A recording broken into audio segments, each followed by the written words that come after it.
Bonsoir à toutes et à tous, bienvenue dans cette grande édition de 23h. Commençons par le président de la République, Félix-Antoine Tshisekedi, qui a présidé ce lundi à la Cité de l'Union africaine une deuxième réunion de la Task Force du commandement militaire.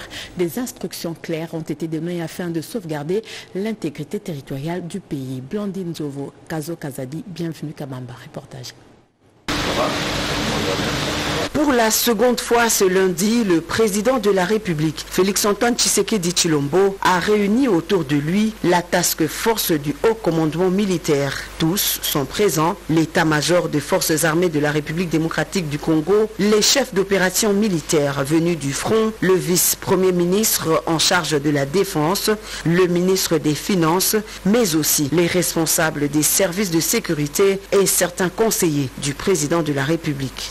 Objectif, faire le point de la situation militaire et sécuritaire qui prévaut actuellement à l'est de la République démocratique du Congo. Les échanges ont duré plus de 3 heures. Les différents scénarios possibles ont été passés au crible après avoir étudié les différents rapports présentés sur l'évolution de la situation sur le terrain. Le commandant suprême des forces armées de la RDC et de la police nationale congolaise scrute avec minutie la situation en intégrant les avis de tous les participants membres de la task force dans le souci de préserver l'intégrité territoriale de la République démocratique du Congo. Agression dans l'est de la République démocratique du Congo, au groupe d'amitié France-Afrique centrale réaffirme le principe universel de l'intégrité du territoire. Des propos tenus ce mardi à la primature à l'issue d'une séance de travail avec la première ministre Judith Suminwa-Tuluka. Les élus français sont en séjour à Kinshasa dans le cadre du renforcement de la coopération parlementaire. Suivez. La cause de la République démocratique du Congo, victime de l'agression rwandaise, défendue au-delà des frontières nationales. Le groupe d'amitié France-Afrique centrale du Sénat, conduite par son président, le sénateur Guillaume Chevrolier, a vite pris position et l'a fait savoir à la première ministre de la RDC, Judith Suminwa-Tuluka, au cours de cet échange. Les parlementaires sont là pour voir les réalités du pays et sont dans une action de diplomatie parlementaire. Et nous, ce que l'on souhaite, c'est la paix, le respect de la souveraineté des États. La paix est le préalable au développement. Et, on appelle à une médiation et à ce que la paix soit retrouvée dans cette partie de l'Afrique. Un séjour dans la capitale congolaise dans le cadre du renforcement des liens parlementaires entre Paris et Kinshasa après la dernière visite d'État effectuée en France par le président de la République Félix-Antoine Tshisekedi. Ces élus ont également discuté des sujets relatifs à la santé, à l'éducation et à la coopération décentralisée. En rapport avec le dernier point, ces sénateurs ont fait part des expériences françaises à la chef du gouvernement afin d'apporter une contribution au développement du pays. Les discussions sur l'Est de la République démocratique du Congo ont un seul cadre et un seul cadre unique. C'est le processus de Luanda, a déclaré la chef de la diplomatie congolaise lors d'un briefing presse co-animé avec le ministre de la Communication et Médias, porte-parole du gouvernement. Pour Thérèse Kayiwamba, les solutions diplomatiques n'empêcheront pas à la RDC d'user de ses moyens pour protéger sa population. On écoute un extrait choisi par Gaëtan Magalano et Jacques Kabouaba. Coupant court à la polémique au sujet du prétendu dialogue de paix entre Kinshasa et Kigali en Tanzanie, Thérèse Kayiwamba, ministre d'État, ministre des Affaires étrangères, l'a dit à haute voix au cours d'un briefing co-animé lundi 8 juillet 2024 avec le porte-parole du gouvernement, Patrick Mouyaya Katembwe. Pour les chefs de la diplomatie congolaise, le processus de Luanda est le seul et unique cadre. Nous allons accompagner le chef de l'État au niveau de notre diplomatie et de nos efforts de plaidoyer en ciblant les organisations internationales, les États membres de ces organisations internationales, mais aussi en continuant les efforts diplomatiques dans le cadre du processus de Luanda qui devrait nous aider à trouver une solution durable à la situation dans l'Est du pays. Le processus de Luanda est le seul et unique cadre dans lequel nous allons discuter et chercher une solution durable à la guerre qui affecte la partie est du pays. En rapport avec la trêve humanitaire décrétée par les États-Unis d'Amérique, il faut contextualiser l'initiative de Washington qui a proposé une trêve dans le cadre des bons offices. Les bons offices en diplomatie, tout le monde peut en faire usage. Je pense que les États-Unis d'Amérique en ont fait usage parce qu'ils ont un accès facile à la République démocratique du Congo et le Rwanda et se proposent justement pour faciliter une trêve. Une trêve, encore une fois, humanitaire qui pour nous est importante parce qu'elle offre un répit à nos populations. Les Américains ont proposé, la RDC a accepté et de l'autre côté, ils ont accepté. Ce n'est pas eux-mêmes qui ont décidé, bon, on va imposer la trêve et comme la Mineta l'a dit, nous attendons plus parce que nous vivons tous comme dans une forme de contraste. Tout le monde s'est plaint de la gravité de la situation humanitaire. Toutes les agences de grandes nations occidentales veulent se bousculer pour venir voir comment on aide. Mais nous pensons et nous sommes convaincus que la solution durable pour, par exemple, nos populations déplacées, c'est les retours dans leur milieu d'origine. Et pour qu'ils retournent dans leur milieu d'origine, il nous faut la paix. Concernant les plans de désengagement de la MONUSCO, Thérèse Kayikwamba a précisé qu'il s'agit d'un plan élaboré et avalisé par les gouvernements de la RDC et les Nations Unies.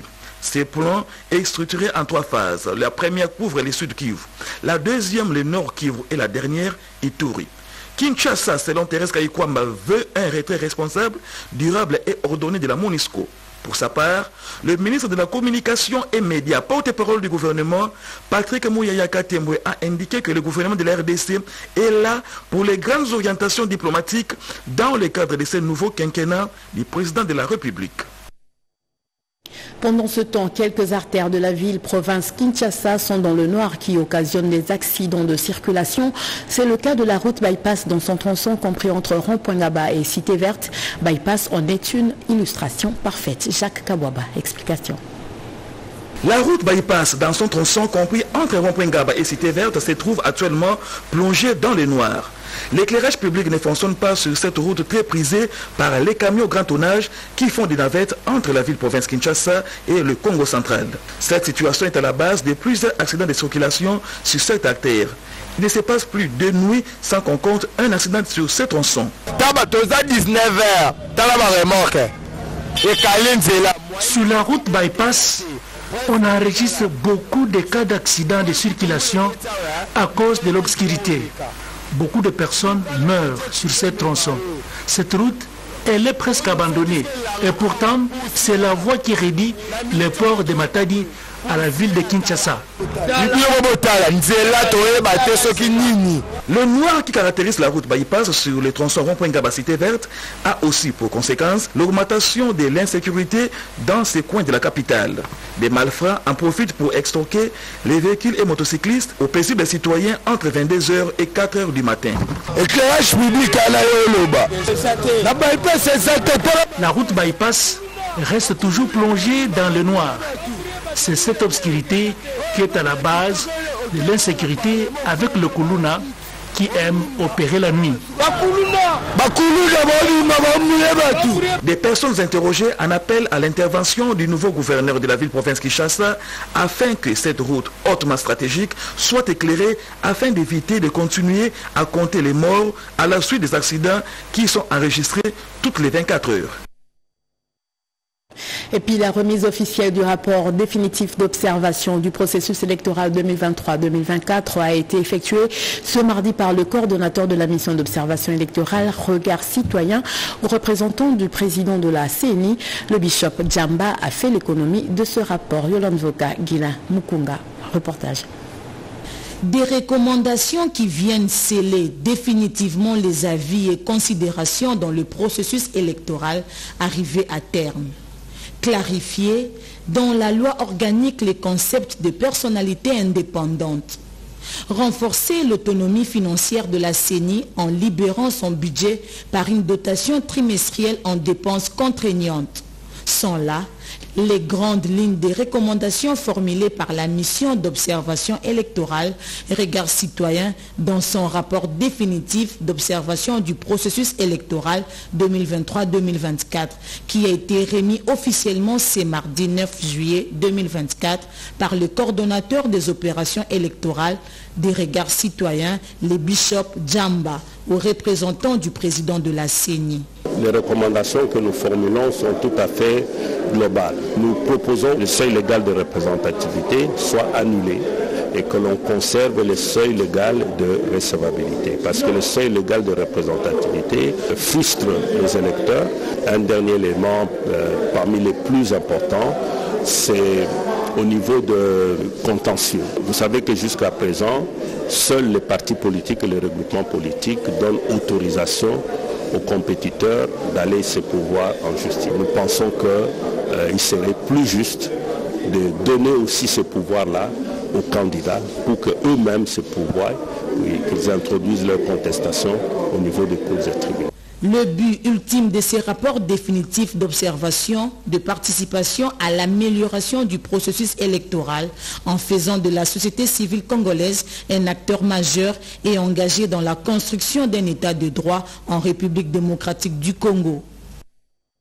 Transparence et intégrité dans la gestion de la chose publique. Le Premier ministre honoraire Jean-Michel Sama Lukonde a déclaré ce mardi 9 juillet 2024 son patrimoine à la Cour constitutionnelle. Jean-Michel Samba s'est conformé aux prescrits de l'article 99 de la Constitution. Janine Kalinga, Marcel Moubenga. Comme à son entrée en fonction en 2021, le Premier ministre honoraire Jean-Michel Sama Lukonde s'est conformé ce mardi 9 juillet 2024 au prescrit de l'article 99 de la Constitution en allant déclarer son patrimoine devant la Cour constitutionnelle, la haute juridiction judiciaire de la République. Un acte républicain qui prouve à suffisance son sens élevé d'intégrité et de transparence après avoir occupé des fonctions importantes au pays.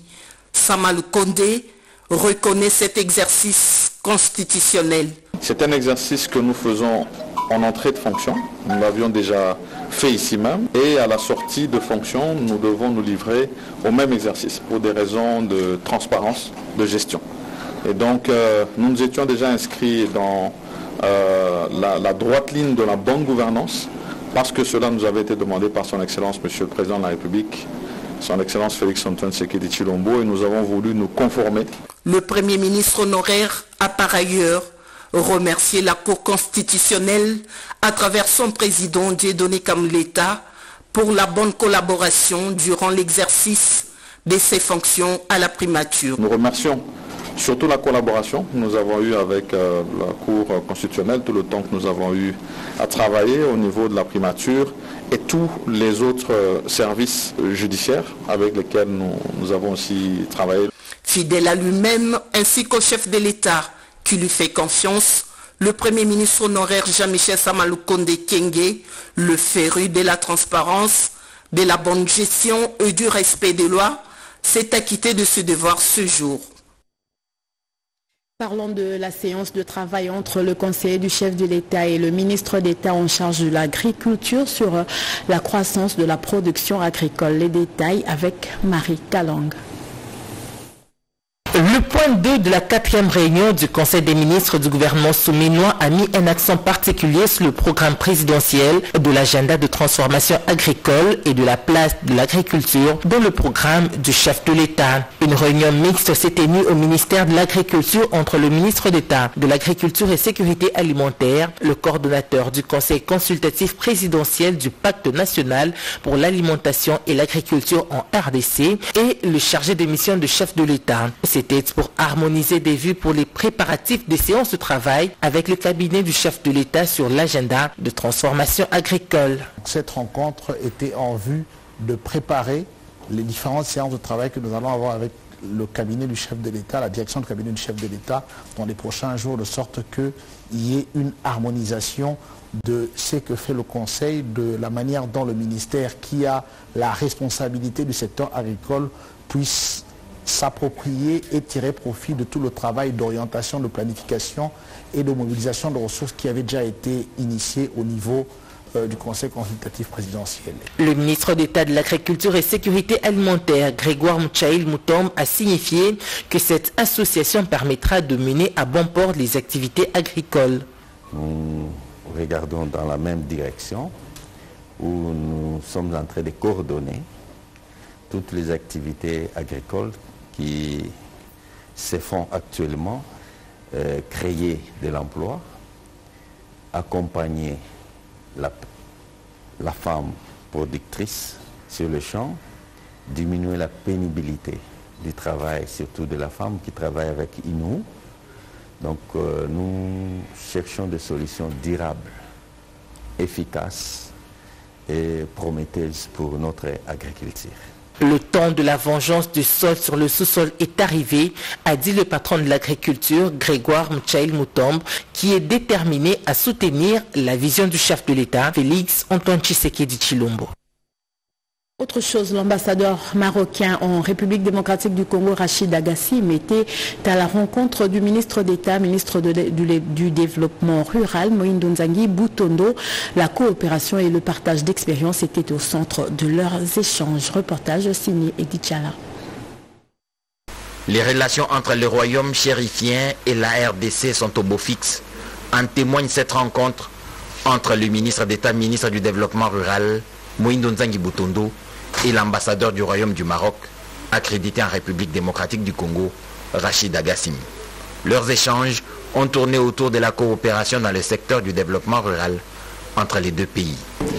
J'ai bien évidemment dit à son Excellence Monsieur le ministre d'État que c'est une tâche titanesque qu'il a au sein de ce gouvernement. Le développement rural, ce n'est pas une mince affaire. Ça inclut pratiquement tous les volets de développement. On a discuté sur les moyens de collaborer pour accompagner ce ministère d'État dans sa mission. Le diplomate marocain reconnaît que ce portefeuille est la clé du développement de la République démocratique du Congo. Les deux personnalités ont envisagé des visites d'échange d'expertise d'ici octobre 2024 en vue d'évaluer les besoins de part et d'autre dans le cadre de cette collaboration entre le Maroc et la RDC. Poursuivant ses contacts avec les structures sous sa tutelle et les organisations professionnelles des employeurs et des travailleurs, le ministre Ephraim Akwakwa, ce mardi, en son cabinet de travail, s'est mis à l'écoute des cahiers de charges lui exposés par les syndicalistes des administrations du secrétariat général et de l'inspection générale du travail. Willy Atunakov. C'est dans le cadre des consultations qu'il a initiées depuis son avènement à la tête du ministère de l'Emploi et du Travail que le ministre Ephraim Akwakwa Nametou a échangé mardi 9 juillet 2024 avec une délégation des délégués syndicaux des administrations sous sa tutelle. Il s'agit notamment de l'administration du secrétaire général à l'Emploi et au Travail et celle de l'inspection générale du Travail. Le représentant des travailleurs ont à cette occasion présenté à travers leur cahier des charges les problèmes majeurs qui minent leurs administrations, notamment ceux liés au fonctionnement de la délégation syndicale, le manque de collaboration par les passés, la non prise en charge des 87 agents existants, les difficultés liées aux ressources financières, sans oublier le manque de locaux appropriés. Le ministre a été ouvert, il a pris contact à cela, de régulariser la situation administrative. Ce que nous avons aimé, c'est sa façon d'être transparent. Il a dit qu'il y aura une bonne collaboration, un bon dialogue qui doit se faire entre les cabinets et l'administration. Le ministre Ephraim Akwakwa, qui a insisté sur la franche collaboration, a par ailleurs annoncé la tenue prochaine à Kinshasa des États généraux de l'emploi et du travail, ainsi que du Conseil national du travail, CNT. Enjeu genre en République démocratique du Congo, bilan 2023, perspectives et approches innovantes, regards croisés.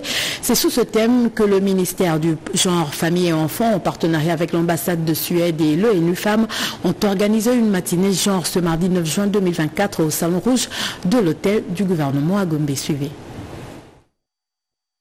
Déterminé à répertorier le patrimoine du ministère à travers le pays, régler le centre régional de recherche et de documentation, construire la maison de la famille dans toutes les provinces et autres, voilà l'objectif de la ministre du Genre, Famille et Enfants à travers ce colloque organisé ce mardi.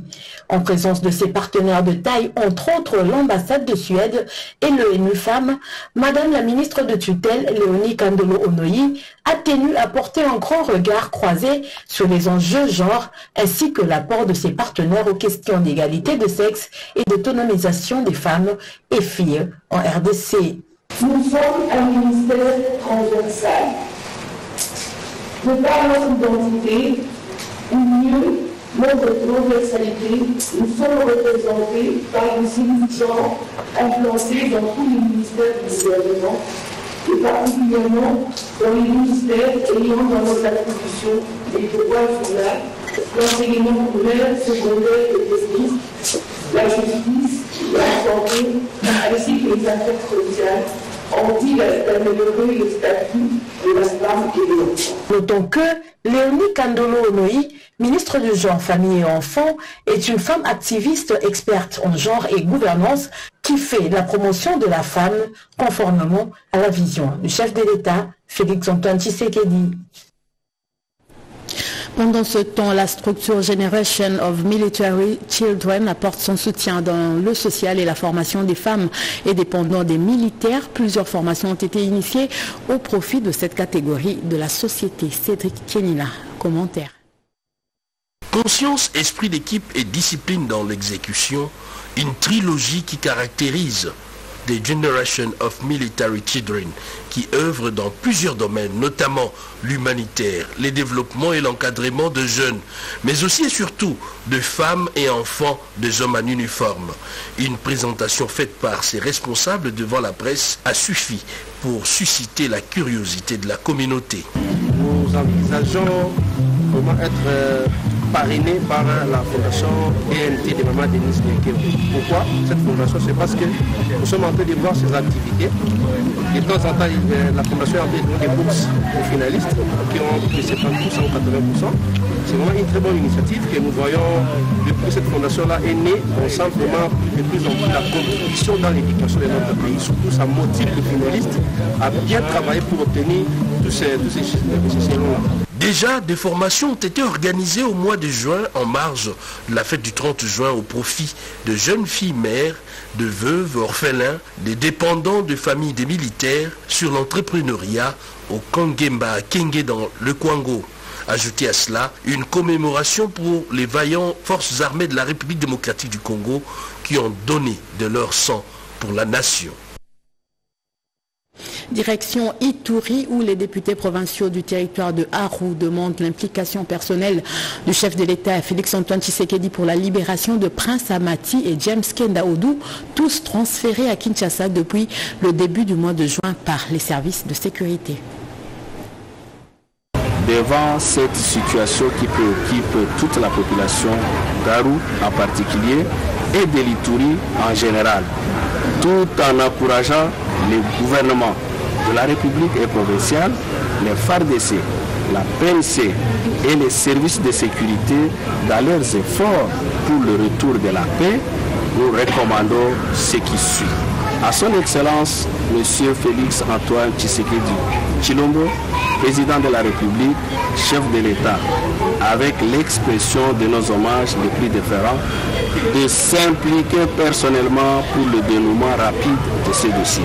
À son Excellence, Madame la Première ministre, chef de gouvernement, de suivre ce dossier avec le concours des vice-premiers ministres de l'Intérieur et Sécurité, de la Défense nationale, du ministre d'État à la justice ainsi que les services de défense et sécurité pour assurer le respect des droits les plus élémentaires de ses compatriotes irrégulièrement arrêtés et détenus à Kinshasa pour éviter des tensions inutiles parmi la population de l'Ituri. Aux services qui les détiennent de clôturer leur dossier, soit par leur libération immédiate et sans condition, soit de les déférer devant leur juge naturel conformément à la Constitution et aux lois de la République. Poursuivons ce journal avec la situation qui prévaut à l'UDPS, qui ne laisse pas ses cadres indifférents. C'est le cas du sénateur élu de Maniema, Idrissa Afani Mangala, qui a tenu un point de presse pour fustiger l'indiscipline du parti. Propos recueillis par Eddy Tchala. Au premier mandat, nous avons eu 34 élus, mais au second mandat, nous avons multiplié le nombre d'élus. Tout ça, c'est grâce à qui? C'est grâce au leadership de celui qui est à la tête de ce parti politique. Rien n'empêche, celui qui dirige le parti peut avoir ses défauts, mais ce n'est pas le moment de tirer cette sonnette d'alarme en disant que non, le parti est en perte de vitesse. Je prends l'exemple de ma province, Maniema. En 2018, on n'avait aucun élu, tant au niveau provincial, au niveau national et au niveau sénatorial. Mais aujourd'hui, le Maniema a produit des élus. C'est grâce à qui? C'est grâce au leadership de celui qui dirige le parti aujourd'hui. C'est pourquoi, moi, comme cadre du parti, clairvoyant, révolutionnaire, patriote et conservateur du pouvoir, je condamne cette attitude. Ce n'est pas le moment approprié d'attaquer celui qui dirige le parti. Nous avons les textes du parti, nous avons nos statuts, nous avons le règlement d'ordre intérieur. Et nous avons autant d'organes. S'il faut attaquer les partis, mais je suis très sidéré de ce genre de comportement.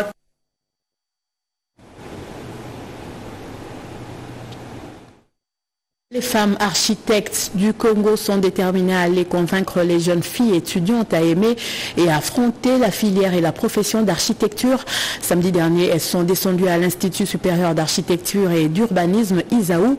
Leur établissement de formation, elles ont présenté les atouts de cette filière et profession d'architecture. Suivez ce reportage signé Rodé Panda. En plein XXIe siècle, y a-t-il un métier ou une profession ou encore une filière d'apprentissage réservée uniquement aux femmes ou aux hommes? La réponse est non, d'autant plus que la parité règle déjà la question. C'est le cas de la formation et la profession d'architecture, presque méconnue du grand public et évitée par des femmes à cause de l'ignorance. L'Association des femmes architectes du Congo, qui regroupe en son sein les femmes formées en architecture à l'ISAU, s'élève pour une campagne de sensibilisation des jeunes filles étudiantes dans cette filière en vue de leur rappeler l'intérêt et la valeur de cette formation. Voici la motivation avec Deti Numbi, présidente des femmes architectes du Congo à FARC, qui encourage les étudiantes à affronter l'architecture. Nous avons remarqué que dans les domaines à prédominance masculine, les filles se cachent. Elles ont peur d'oser. Elles ont peur de faire ce qu'il faut, de le faire bien. Elles ont tendance à aller dans la facilité. Alors nous sommes ici pour leur montrer que si tu sais le faire, fais-le. Si tu veux le faire, tu peux le faire et bien le faire. La majorité des architectes de la FARC, nous avons été formés ici en architecture. Pour ma part, c'est quand c'était encore l'IBTP architecture. Et aussi parce que la majorité ici à Kinshasa, des étudiants en architecture sont ici à l'ISAU. La deuxième des choses, nous avons choisi l'ISAU en tant qu'institution qui forme les urbanistes, les architectes. Nous pensons que ce serait idéal de commencer d'abord ici, puis d'aller dans d'autres institutions. Je dois vraiment remercier l'association des femmes architectes. J'espère que les architectes et tous les anciens d'ici vont également nous accompagner et suivre les enfants qui viennent après eux. Parce que c'est ça, c'est comme ça qu'on parvient à garder la profession. Les étudiantes qui se sont découvertes à la suite des informations reçues saluent l'initiative avec satisfaction. Auparavant, j'étais souvent dans ma zone de confort, genre Madame Nadine nous a vraiment motivés, nous a donné le courage. Pas de barrières dans la formation et la profession pour les filles. Elles sont donc appelées à éviter des préjugés inutiles. Et pour terminer, les natifs du territoire de Kabea-Kamwanga vivant à Kinshasa se sont retrouvés en la salle polyvalente du Carrefour des Jeunes à Kalamou. Un appel à l'unité et à l'amour pour le développement du territoire de Kabea-Kamwanga a été lancé au cours de cette rencontre, en plus du soutien aux actions du chef de l'État, Félix-Antoine Tshisekedi. D'autres détails dans ce reportage signé Serge Merlin-Mata. Le territoire de Kabea-Kamwanga fait face actuellement à plusieurs défis. C'est la raison pour laquelle que les natifs de cette entité décentralisée du Kassai oriental vivant à Kinshasa se sont retrouvés. Ceci dans le but d'établir sur les différentes questions liées au développement socio-économique de leur territoire et d'échanger aussi sur les perspectives d'avenir de leur province natale. Les nouveaux présidents des ressortissants de Kabea-Kamwanga vivant à Kinshasa, Chidingi Wachidingi Dechi, a saisi l'occasion pour appeler les natifs de cet espace géographique du Kassai oriental à se souder les coudes, à garder espoir et à se mobiliser pour relever les différents défis de développement socio-économique. Il les a par la suite invités à l'unité, la paix, à la cohésion sociale, au travail et à l'amour pour le développement de leurs territoires respectifs, tout en saluant l'engagement du chef de l'État à contribuer à l'émergence de la République démocratique du Congo. Dechi Chidingi Wachidingi a par ailleurs exhorté les ressortissants de Kabea-Kamwanga vivant à Kinshasa à soutenir les efforts entrepris par le président de la République, Félix Antoine Tshisekedi Tshilombo, pour la restauration de la paix et du développement de la RDC. Le territoire de Kabea-Kamwanga fait partie des coins du Kassai oriental qui avaient été fortement touchés par les phénomènes Kamwenantapu. Et voilà, c'est la fin de ce journal. Merci à vous tous de l'avoir suivi. Merci à André Njeka qui était à la réalisation. Et la partie technique était assurée par José Dimoné-Kene, François Capien, Balingalia. Demain à 7h, vous suivrez Mireille Ndeke pour la première livraison d'informations. Le plaisir était pour moi de vous informer. Bonne suite de programme sur votre chaîne Radio-Télévision Nationale Congolaise. Au revoir.